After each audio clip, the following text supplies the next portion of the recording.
Hey everyone, this is your stimulus check update, second stimulus check update, and stimulus package update for Monday, October 26th. This video is for those of you on SSI, SSDI, Social Security, and VA benefits, and for anyone else that's wondering about the second stimulus check and the stimulus package negotiations. Nancy Pelosi and Mnuchin met again last Friday to continue discussions on the next stimulus package.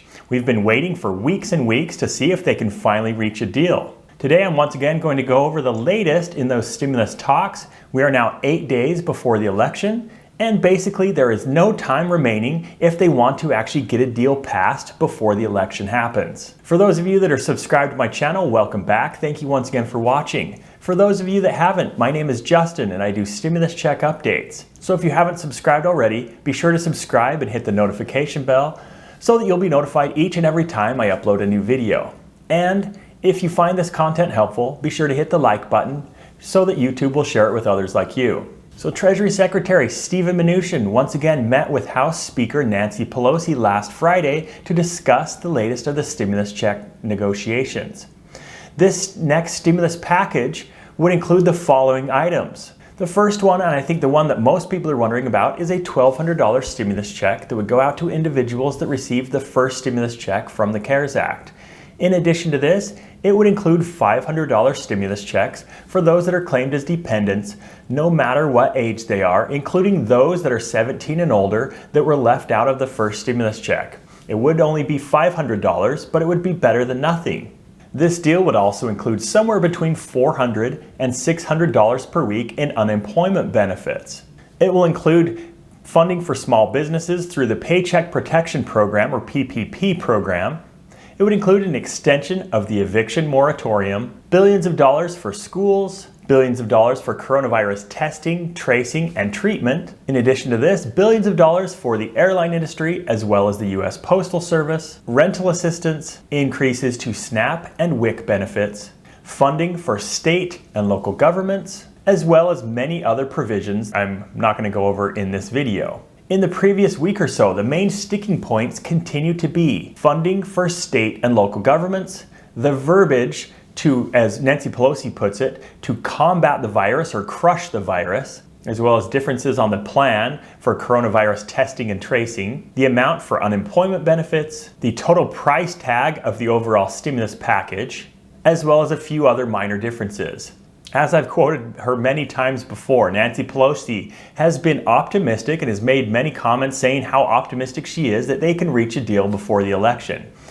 Well, as I said, we're now 8 days before the election and still no deal has been reached. Frustratingly, both sides have blamed the other side for holding up stimulus negotiations, while millions of Americans continue to struggle. More than 6 million people failed to pay for their rent or their mortgage in the month of September. In addition to this, about 26 million people did not make their student loan payment in September. And an estimated 30 to 40 million people could be facing evictions over the next few months. Despite all of these problems that millions of Americans are having, Nancy Pelosi, Mnuchin, the Trump administration, the Republicans, the Democrats, they still cannot seem to reach a deal to help out the American people. Where are we at with these stimulus negotiations? Well, yesterday, while meeting with Jake Tapper on CNN's State of the Union, Nancy Pelosi said that she is waiting to see if the White House will give a final yes to a stimulus deal. She also said, "I sent over on Friday the list of concerns we still had, and my understanding is that he," meaning Mnuchin, "will be reviewing that over the weekend and we will have some answers on Monday."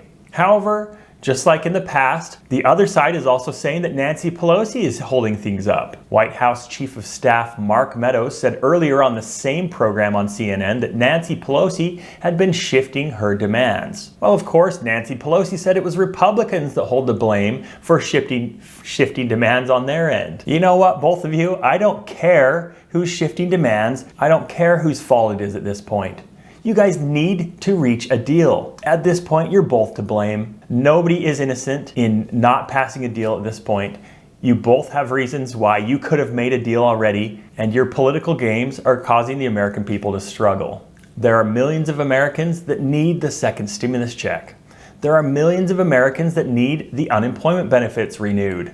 and there are millions of people that are facing eviction. Nancy Pelosi once again said that a deal could be reached in the House of Representatives this week, but it would be up to Mitch McConnell and the Senate Republicans to take up the deal in the Senate. Earlier on in that program on CNN, White House Chief of Staff Mark Meadows said, "I do have a commitment from Mitch McConnell that if we get an agreement, he's willing to bring it to the floor and get it passed." President Trump has also said that if Nancy Pelosi and Stephen Mnuchin can agree to a deal, that he will get the Senate Republicans to go along with it as well. Now, as we know, the House of Representatives is controlled by the Democrats right now. If Nancy Pelosi agrees to a deal, the House of Representatives will agree to that deal as well. If President Trump agrees to a deal, he's hoping that at least 13 Republicans in the Senate will agree to a deal as well, because that's all that is needed, along with all of the Democrats in the Senate, to agree to a deal in order for it to pass. And obviously, if Trump agrees to a deal, then he's going to sign it as well. In the recent presidential debate, President Trump did say, "We are ready, willing, and able to do something."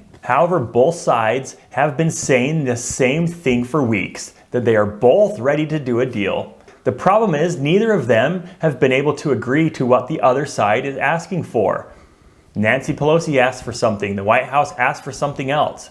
There's a total amount that Nancy Pelosi wants. There's a total amount that the White House wants. And so once again, we continue to wait for a deal. There are only 8 days before the presidential election. If you guys in Congress, in the House, the Senate, and President Trump, if you guys are going to pass a deal before the election, the time to do so is now. You don't have any more time to wait. Millions of Americans are struggling. It is maddening that we are still waiting. I will continue to keep you up to date on all the latest with the stimulus negotiations. We are down to crunch time once again, as the election is next week. Get out and vote. Make sure you're voting for those people that you agree with. Thank you once again for watching, and I will talk to you again soon.